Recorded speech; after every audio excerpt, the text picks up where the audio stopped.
revue de presse.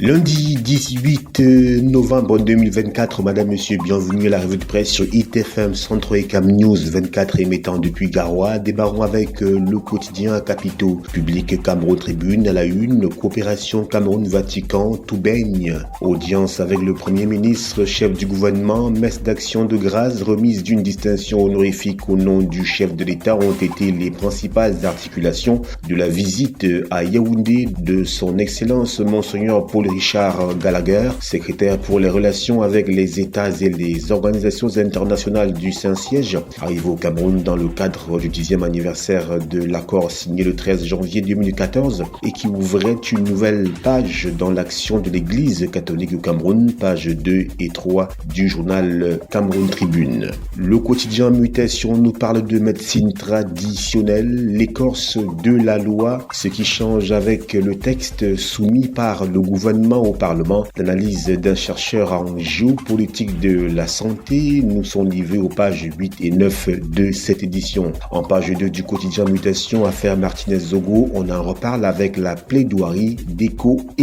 Concours d'agrégation CAMES, toujours avec Mutation. En page 7, la performance camerounaise passée au scanner avec justement un échec cuisant. Poursuivons avec Info Matin à la une, chefferie traditionnelle, Sa Majesté Dr Noé Weng, nouveau chef de 3e degré de Boéli, aux pages 2 et 3 de ce journal. Pour plus de précision, avec le digne fils héritier de la lignée royale qui a ce 15 novembre été intronisé dans cette localité de l'arrondissement de Bibémi, département de la Benoué, région du Nord, par le Lamido Halidou Sali. La suite, restons du côté du Nord avec l'œil du Sahel à la une, Logo Nechari, des morts et disparus dans le naufrage d'une pirogue, nous dit le journal de Guibaï Gaïtama, page 3 pour plus de détails. Toujours à la une du journal L'œil du Sahel de Guibaï Gaïtama, Mora, la commune offre 1887 actes de naissance aux élèves, page 9 pour plus de détails. Cameroun, Union Européenne, 60 milliards de francs CFA pour les infrastructures, page 5 de ce journal. Éco-santé nous parle de la 2e édition du prix africain du leadership en santé avec un rapport stratégique pour une meilleure organisation. Le tri-hebdomadaire le soir à la une, semaine mondiale de l'entrepreneuriat au Cameroun, la 6e édition dans les starting blocks. Toujours avec le soir, Sud de soutien à la jeunesse, Pierre-Xavier Meunier-Ondo remet les bourses aux étudiants, nous dit le journal Le Soir. Construction de la nationale numéro 15, les populations riveraines bénéficiaires des infrastructures socio-économiques aménagées, page 6 du tri-hebdomadaire Le Soir. L'intégration est également sur notre table ce matin à la une, 75 ans du collège Vogt, le congrès mondial vauctois sur les fonds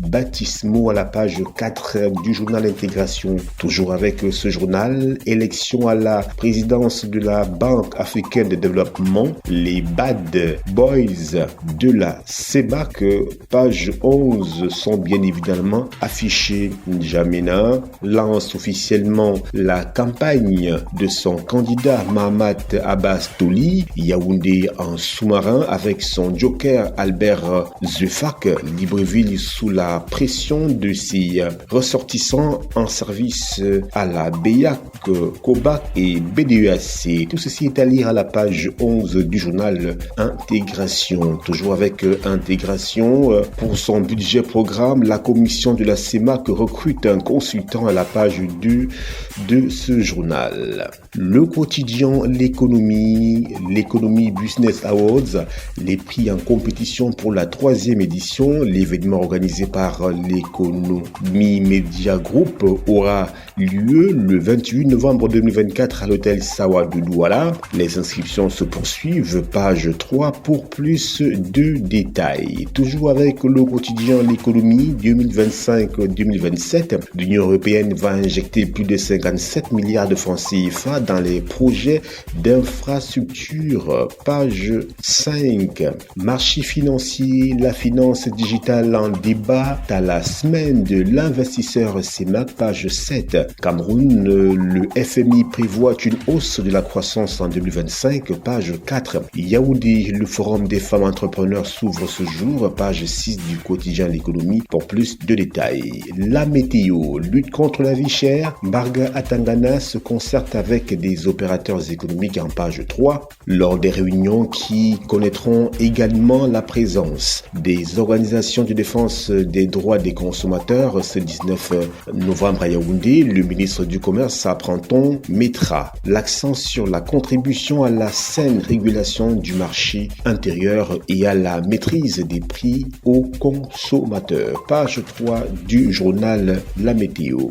Toujours avec la météo, Michel-Ange Anguin, je cite, peut-on disqualifier les vieux et soutenir Paul Biya? Grosse interrogation, fin de citation, page 2 pour plus de détails. L'info à chaud à la une nous parle de sport. Samuel Eto'o-Fils évoquant la construction du siège de la Fédération camerounaise de football à l'Assemblée générale du samedi 16 novembre 2024. Je cite, la Fédération a réussi à faire une économie de 2 milliards de francs CFA. C'est là où vient ma mort. Fin de citation. Eh bien, direction page 12 du journal L'Info à chaud pour plus de détails sur cette déclaration du président de la Fédération camerounaise de football, Samuel Eto'o, par rapport à l'économie réalisée par la Fédération, soit 2 milliards de francs CFA selon ses déclarations. Poursuivons avec le journal Première Heure. À la une, la drague Chantal Biya. Quand il partira au port, il sera trop tard. Malheur à qui prendra les rênes du port autonome de Douala après le départ de l'actuel locataire des lieux, entre l'endettement faramineux de l'institution et les contentieux potentiellement coûteux liés au management crapuleux de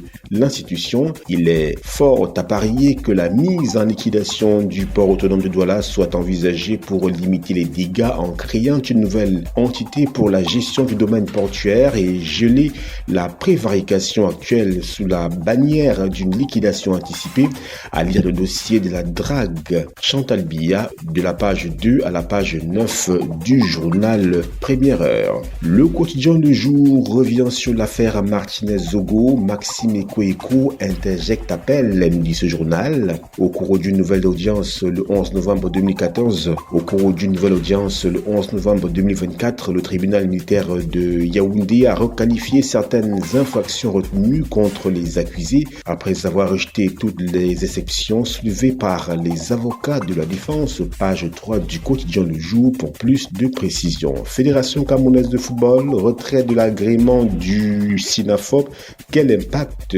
Grosse interrogation. Page 9 pour plus de précisions sur cette actualité. Le journal Émergence est également sur notre table ce matin. À la une, Nord-Ouest Cameroun, une dizaine d'étudiants et leurs encadreurs kidnappés. Page 3 pour plus de détails. Concours CAMES médecine, le Cameroun fait pas les figures. Page 5. Liste électorale, Camto charge une nouvelle fois et les CAM. Eh bien, tout ceci est à lire à la page 3 du journal Émergence. Voilà, madame, monsieur, c'est la fin de la revue de presse, édition de ce lundi 18 novembre 2024 sur ITFM 103 et Cam News 24 émettant depuis Garoua. Christian Auré, Emmanuel Danra, Yves Anselme Tadjofo, Emeline Doudou Amadou, Justine Nekwanoudji, Ghislaine Kungang, c'est l'équipe type. Nos programmes se poursuivent. Excellent début de semaine à toutes et à tous. C'était la revue de presse.